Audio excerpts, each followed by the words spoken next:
Salut à tous, le Tour de France 2019 qui a avancé, on arrive bientôt, on a dépassé le premier tiers, en tout cas on le dépassera aujourd'hui, samedi 13 juillet, on dépassera le premier tiers de ce Tour de France.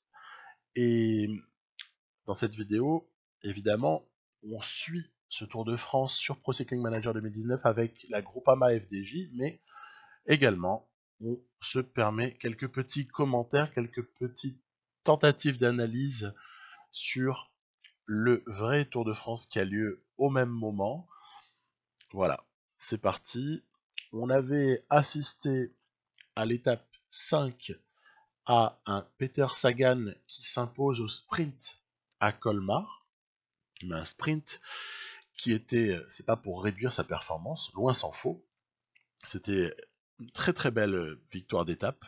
Un sprint quand même dont il fallait enlever Caleb Ewan, nécessairement également un Nid Solo, un Nissan Groenewegen, un Viviani, bref, on l'a compris, le parcours était très sélectif. Le lendemain, une étape qu'on attendait vraiment depuis longtemps, hein, c'est arrivé à la planche des belles filles, un petit peu revisité avec un final encore plus difficile que celui qu'on avait déjà pu connaître, puisqu'ils ont rajouté une petite Strada Bianca, Ciccone en jaune et Dylan Teuns qui prend l'étape. Pas de surprise particulière puisque l'échappée était constituée par des mecs vraiment vraiment capables. Et aussi une grosse belle impression laissée par Thibaut Pinot qui ne concède je crois que 2 secondes à Geraint Thomas et un Julien Alaphilippe qui à un moment donné a surpris tout son monde en attaquant comme ça avec le maillot jaune les autres favoris. C'était assez incroyable. Je pense qu'il voulait essentiellement sauver son maillot jaune. C'était un petit peu ça probablement. C'était peut-être pas pour aller chercher le Tour de France tout de suite. Parce que je ne pense pas que Julien Alaphilippe vise la victoire finale dans ce Tour de France. Il faut rester un petit peu sérieux. Par contre, eh bien, il a perdu le maillot de pas grand-chose. On a eu vraiment une très très belle étape. Tout de suite, je voudrais partager avec vous l'analyse de certains gros habitués de la chaîne qui, allons-y, évoquent 2-3 points. Malchance pour Bardet, je dirais peut-être plus de professionnalisme et une meilleure préparation du côté de la FDJ. Et puis c'est vrai que quand tout va mal. Ça, on commence à le voir pour la G2R et son leader Romain Bardet. Et encore, on n'a pas vu le contre-la-montre de l'étape 13. Hein, vous allez voir ce jour-là. Hein. Nibali, c'est vrai qu'il ne faudra pas compter a priori au général avec Nibali. Donc on n'a pas de surprise réelle. Ouais, Tige Benoît, il a pris cher. Wellen, c'est un peu laborieux. Je suis assez d'accord. Ineos, ne semble pas dominer, mais attention, ils roulent quand ils veulent, hein. Faites attention. La Movistar peut détenir des clés, hein, très clairement, pour cette fin de tour. Pinot pas mal, ok. Et puis, Alaphilippe. Alors, Alaphilippe, écoutez, moi, pour être honnête par rapport à ce qui est écrit en bas, ça ne me choque pas de l'avoir vu attaquer de cette façon-là, pour une très simple raison, c'est que les forts pourcentages ne le dérangent pas, et de plus, il a fini en fait par craquer, il s'est fait reprendre par Thomas. S'il avait foutu 1 minute à tout le monde sur la planche des belles filles, sur le final, là on aurait peut-être pu avoir des doutes. Moi pour le moment, tout ce qu'il fait me paraît en cohérence avec ce qu'il fait sur le reste de la saison au niveau des classiques notamment. Groenewegen qui gagne l'étape du lendemain sur un sprint magnifique. Hein. On avait Offredo et Rossetto qui s'étaient échappés plus de 210 km, je crois 218. Et puis à l'arrivée, un sprint royal entre les favoris. C'est Groenewegen qui s'impose assez opportunément. Hein, il prend la bonne roue, etc. Il surgit. Magnifique. Ce qui nous fait un classement général sur lequel il n'y a pas de surprise énorme. On a les principaux favoris qui sont bien en place. Et puis du côté du maillot vert, moi je pense de toute façon que rien ne changera au général avant l'étape 13. Rien de significatif. On peut changer le porteur du maillot pour quelques secondes, mais il n'y aura rien de significatif jusque-là entre les favoris. Hein. Donc voilà, maillot à poids plus que jamais en jeu, et maillot vert quasiment déjà dans la poche de Sagan, entre guillemets, sauf défaillance ou abandon stratégique de sa part, ce qui nous étonnerait énormément. Allez, on enchaîne avec notre Tour de France à nous, celui de la FDJ Groupama, par rapport à Thibaut Pinot. Est-ce que Thibaut Pinot, il est possible de l'emmener très haut sur ce Tour de France dans Pro Cycling Manager 2019? Bah écoutez, c'est ce qu'on va voir, parce que pour être très très franc, jusque-là, sur les 5 premières étapes, on avait soit eu un rôle mineur, soit au final des coups d'épée dans l'eau. Je vous avais notamment évoqué ça à l'épisode précédent, tous les coups d'épée dans l'eau que j'avais pu produire assez, assez bêtement, je dirais, hein, sur l'étape 5 notamment. Parce qu'en fait, cette étape 5, elle était tout simplement pas destinée à faire une différence pour un coureur comme Thibaut Pinot, hein. En revanche, l'étape 6, qu'on a évoquée un petit peu avant, avec cette arrivée juste incroyable, avec un enchaînement de cols, il y avait le Markstein, il y avait le ballon d'Alsace, ensuite on va se retrouver, c'est pas là, c'est juste après, avec l'ascension du grand ballon, cette fois-ci, et puis pour finir, ce seront deux côtes assez méchantes. Enfin, est-ce que c'est une côte chevraire? Côte ou col? C'est à voir, hein. Plutôt col à mon sens. Et puis ça termine évidemment avec la planche des belles filles. Donc là, ma stratégie, il n'y en a qu'une seule. C'est ne pas bouger un orteil avant l'ascension finale. Parce que j'estime que il faut, il faut piquer une fois, mais piquer très violemment. Voilà, c'est un peu ça que je vais poursuivre comme objectif. Donc, les protecteurs vont se succéder. Vous voyez ici Kung qui a lâché. La Danius a aussi fini par lâcher. Ce sont mes protecteurs premiers, toujours en début d'étape, pour les amis Godu et Pinot. Du coup, ensuite, c'est Reichenbach et Mollard qui assurent un tant soit peu la protection. Reichenbach, je le trouve là, sur ce Tour de France, en décalage avec ses notes, tout simplement. Bon, après, espérons qu'il y aura des formes du jour un peu plus favorables par moment, parce que jusque-là, on a beaucoup été sur du -2, du -1. C'était peut-être pas super super chanceux. Allez, c'est pas grave du tout, mais c'est quand même impactant quand vous avez un équipier précieux, ou en tout cas censé l'être, et qui au final n'apporte pas tout ce qu'il pourrait apporter. Vous pouvez vous questionner un petit peu. Donc voilà, on est toujours en train de dérouler tranquillement. On voit que évidemment le groupe peloton, le groupe se réduit, c'est normal. Il n'y a pas de surprise à cela.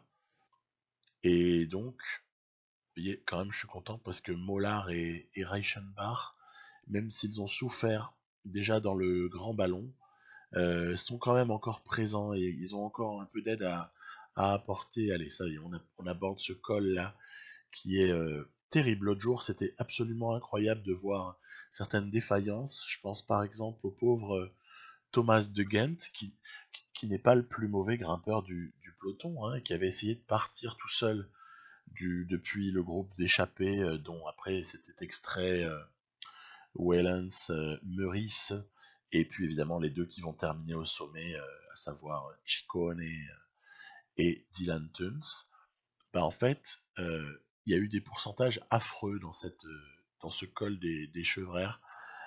C'est là qu'on voit que certains craquent en fait complètement, et au final, moi, il me reste plus que Godu pour protéger Pinot, mais à la limite, c'est pas bien grave parce que Godu est a priori très résistant, et qu'on va de toute façon aborder le moment décisif avec moins d'une trentaine de coureurs dans le groupe, hein, donc il n'y a pas non plus de honte à ce qu'il nous reste que Godu.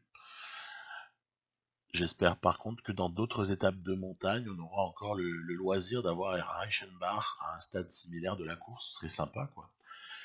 Mais en tout cas, c'était pas le cas ici. Et puis là, je sais que traditionnellement, l'IA, elle attaque vers 7 km environ d'un sommet, comme ça, lorsqu'il est arrivé au sommet.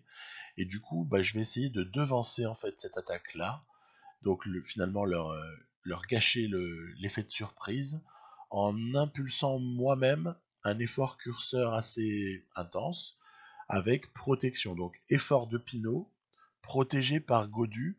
Et Gaudu, l'avantage, c'est que comme il a une très bonne note en montagne, notamment, en vallon aussi, il a des bonnes notes là où il faut. Hein. J'ai pas dit des très bonnes, j'ai dit des bonnes.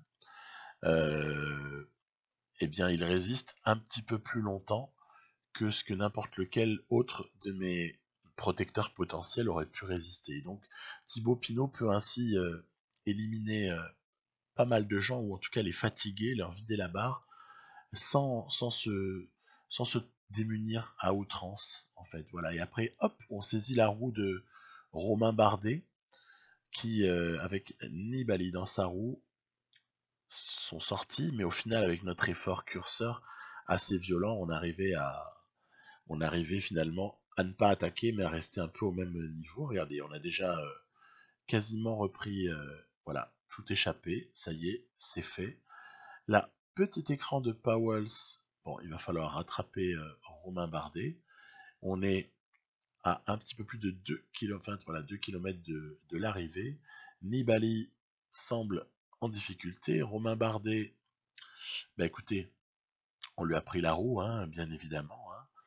Et là, je vois qu'en fait, Romain Bardet cale et Nibali va mieux. Donc, bah, je switch, je passe sur la roue de Nibali. On se demande où est Geraint Thomas, hein, on se le demande, où est Egan Bernal, même si là, dans la partie, on a compris que c'est plus Thomas qui va être le leader de la Ineos. Et attaque décisive de Thibaut Pinot dans les dernières centaines de mètres pour aller chercher cette étape, voilà, de façon assez jolie, avec quand même un retour incroyable de Geraint Thomas sur la toute fin. Jolie résistance d'un Dan Martin ou d'un Alejandro Valverde. Kwiatkowski quand même assez monstrueux puisqu'il trouve le moyen d'arriver avant Bernal, avant Fuglsang, décidément, décidément. Mais il y a quand même un écart qui se fait et on peut constater au général que Thibaut Pinot se replace de très très belle façon à 25 secondes de Geraint Thomas. Ok, ça c'est quelque chose d'assez sympa. Ensuite, enchaînement avec l'étape 7, donc celle qui a dans la réalité souri à Dylan Groenewegen. Ben écoutez, c'est pas une étape sur laquelle on s'attend à jouer un rôle majeur hein, du côté de la Groupama FDJ. C'est tranquille, le but est toujours le même, bien protéger les leaders avec de solides gaillards comme un Ladenius ou un Stefan Kung et ne pas chercher à se disperser en des attaques qui seraient totalement stupides, délirantes et stériles. Donc on est peinard, on est caché. Vous avez vu d'ailleurs, je cherche même pas à me mettre aux avant-postes spécialement. Je laisse pas mal de coureurs devant parce que je sais très bien que il n'y a pas de grosses surprises à attendre. Il n'y a pas de descente dangereuse, par exemple, qui pourrait nous provoquer une chute en n'étant pas aux avant-postes du peloton, des trucs comme ça. Donc à partir de là, on regarde un petit peu de loin la lutte entre échappés. Voilà, il y a une jolie échappée, hein, avec notamment on a vu des marquis ou Meurice qui est bien présent aux avant-postes. Les sprinters font les points, c'est logique, pas de problème. Le classement là, il est très serré entre Peter Sagan et Dylan Groenewegen. Vous allez voir que en prenant les points là en prenant les points là au sprint intermédiaire, ils sont vraiment en train de se tirer la bourre là. Vous avez vu le classement s'afficher brièvement. Assez prochainement, je vous donnerai l'état du classement. En tout cas, sachez qu'il est très serré entre ces deux hommes, Groenewegen et Sagan. Et donc on se rapproche tout doucettement de l'arrivée, avec quand même une bordure. Hein. Ça n'a pas été si calme que ça, le final. Il y a eu, malgré le très peu de vent, il y a eu quand même une cassure dans le groupe maillot jaune. Et vous pouvez voir qu'il y a eu même plus qu'une cassure. Il y a eu en fait dans le final une chute. Hein, parce que vous voyez pas le maillot jaune en dessous là, dans les petites représentations. Voilà, maillot jaune, il est en troisième groupe qui arrive après. Ben, c'est assez frappant ce qui va se passer sur cette étape-là. Il y aura donc eu une chute d'une partie du peloton dans le final de l'étape. Et cette chute va, regardez, provoquer cette cassure là de 1 minute, plus d'1 minute, voilà, ça va nous permettre de, vous voyez, Geraint Thomas, il est là, donc ça va nous permettre de nous rapprocher au général, en fait. Geraint Thomas a perdu du temps sur cette histoire-là. Alors il a perdu quoi? 1 minute 10 à peu près, quoi. Voilà. C'est pas énorme non plus, ou peut-être 1 minute 20 plutôt d'ailleurs. C'est Vincenzo Nibali, dont on avait pris la roue. On a eu de la chance de ne pas prendre celle de Geraint Thomas, hein, avec Thibaut Pinot, parce que je voulais être sûr de ne pas me faire avoir par une cassure. Bah tiens, justement, il y en a eu une. Et elle a joué un mauvais tour à Geraint Thomas. Après, j'éviterai de lever les bras devant une telle nouvelle, bah déjà par principe, mais aussi parce que tant qu'on n'aura pas passé le contre-la-montre de Pau à l'étape 13, j'éviterai de me projeter inutilement sur la suite. Je préfère juste me dire qu'on est dans la course, voilà, mais ne pas trop m'avancer parce que si nous met 2 minutes dans la vue à Pau, ben ce sera pas pareil que si on en concède que 30 secondes, par exemple. Voilà. Donc, étape 8, étape excessivement dangereuse en direction de Saint-Étienne, avec un parcours qui est voilà, jonché de difficultés de type côte, hein, courte mais violente, pour nombre d'entre elles, mais il y en a qui sont pas si courtes que ça, il y en a une ou deux qui font 6 km, hein, donc c'est quand même respectable, hein. C'est un parcours difficile, hein. Après, on peut se poser toujours la question, hein, dans Pro Cycling Manager, à qui est-ce que ce type d'étape peut s'adresser? Et on peut répondre avec une certaine habitude, on peut sans réfléchir très clairement les punchers, hein.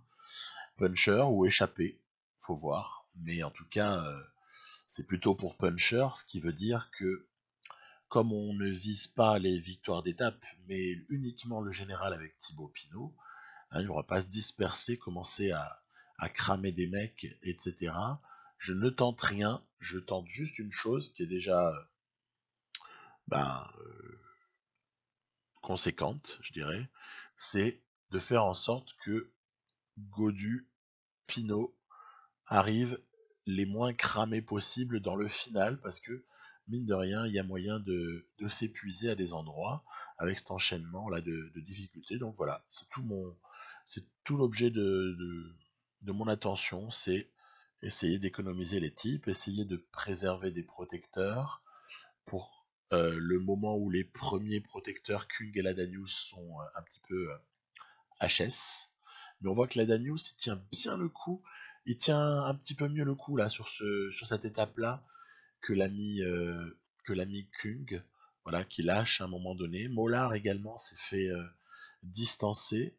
Au final, il nous reste quand même, par contre, le précieux Reichenbach ainsi que David Gaudu pour accompagner Pinot dans le final. On est loin d'être arrivé là, on est loin d'être arrivé encore. C'est loin d'être fait. Par contre, il y a déjà des éclats hein, pour certains. Une étape qui laisse pas mal de monde sur le carreau, hein. On a des gens qui sont assez solides, assez costauds, mais qui sont plus là, hein, dans le groupe à l'avant, entre guillemets, en poursuite de l'échappée. Donc ça va, ça va. Moi, je suis content d'en avoir 3, enfin 2 plus Pinot. Vous avez vu l'échappée, c'est notamment un Roman Kreuziger. C'est intéressant. Dimension Data qui a intérêt à plutôt viser les victoires d'étape hein, sur ce Tour de France. C'est le cas ici, objectif assumé. Donc voilà, hein, vous avez vu un groupe qui se réduit tranquillement, qui se réduit à tel point qu'on va arriver dans une des toutes dernières difficultés. Eh bien, toujours avec Reichenbach, ok, pas de problème, mais avec quand même peu de gens, au final une quarantaine, quoi, hein, dans le groupe maillot jaune. Et là, je me décide quand même à accélérer un petit peu pour voir. Je veux accélérer avec Thibaut Pinot. Voilà, on a plutôt fait preuve de violence en fait dans la toute dernière partie de cette côte. Je l'ai fait parce qu'en fait la toute dernière partie elle avait beaucoup de pourcentage. Et j'ai tendance à penser que plus il y a de pourcentage, plus je peux me permettre quand même de tenter des choses avec Thibaut Pinot. A contrario, sur des passages à, je ne sais pas moi, 6 ou 7%, ça sert strictement à rien de l'épuiser, puisque les punchers vont tous suivre les doigts dans le nez. Voilà, hein. On essaie de sélectionner un petit peu les zones sur lesquelles on produit nos efforts. Et donc, ben, on se rapproche. Voilà, il y a encore un petit raidillon là avant d'arriver sur. C'est quoi? Comment est-ce qu'on pourrait la considérer? Une forme de faux plat montant pour le final, finalement. C'est un faux plat montant. Et donc, on va surtout s'attacher à se méfier à Romain Bardet qui en plante une. Moi, je choisis plutôt Alejandro Valverde avec Pinot. Parce que je me doute que sur ce type d'étape, Valverde peut être assez présent au niveau du sprint final. La bonne roue, en l'occurrence, c'était peut-être plutôt Julien Alaphilippe. Voilà, on voit Michael Matthews aussi qui est présent. Après, il n'y a aucun impact hein, pour Thibaut Pinot, puisque finalement, ce sont deux rescapés de l'échappée qui s'octroient la victoire. Julien ne prenant que la 3e place. Hein, donc victoire de Herrada, Cofidis, devant Roman Kreuziger qui s'est fait avoir au sprint. C'est vrai qu'Herrada est un petit peu meilleur dans cet exercice. Et donc, statu quo global au niveau, en tout cas quasiment statu quo au niveau du classement général. Vous voyez que, par exemple, il y a pas mal de choses à voir. Il y a notamment même un Henrik Mas qui est 30e. Il y a des gens qui sont exclus déjà hein, pour la victoire finale dans cette partie. Voilà, on est pas trop mal hein, quand même, avec une cinquantaine de secondes d'avance sur Geraint Thomas. Moi je trouve que c'est plutôt pas trop mal. Je vous dis à bientôt pour la suite de ces petites aventures. Bye bye.